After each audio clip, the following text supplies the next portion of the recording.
مجھے 3 لڑکیاں ہیں، میں نے خواب میں دیکھا ہے اپنی چھوٹی بیٹی کی قربانی دے رہی ہوں، بتائیں میں کیا کروں؟ جب ایسا خواب آیا تو صدقہ دینا؟ اللہ علیہ وسلم کیا مطلب؟ یہ چھوٹی بچی کو اللہ کی راہ میں ذبح کر رہی ہیں؟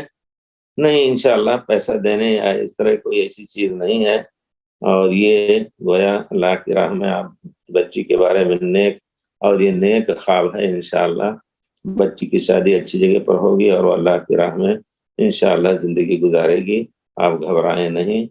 اور یوں اگر آپ صدقہ دینا چاہتے ہیں تو اس نام سے نہیں کہ اس بچی کی قربانی کے بدلے صدقہ ہو جائے، میں اس کی شرعیت نہیں سمجھ رہا ہوں، لیکن عام طور پر آپ کوئی بھی اس طرح کا مسئلہ ہو، صدمہ ہو، اس کو دور کرنے کے لیے اگر آپ کے دل میں ہو تو صدقہ اس کے لیے مفید ہو سکتا ہے انشاءاللہ۔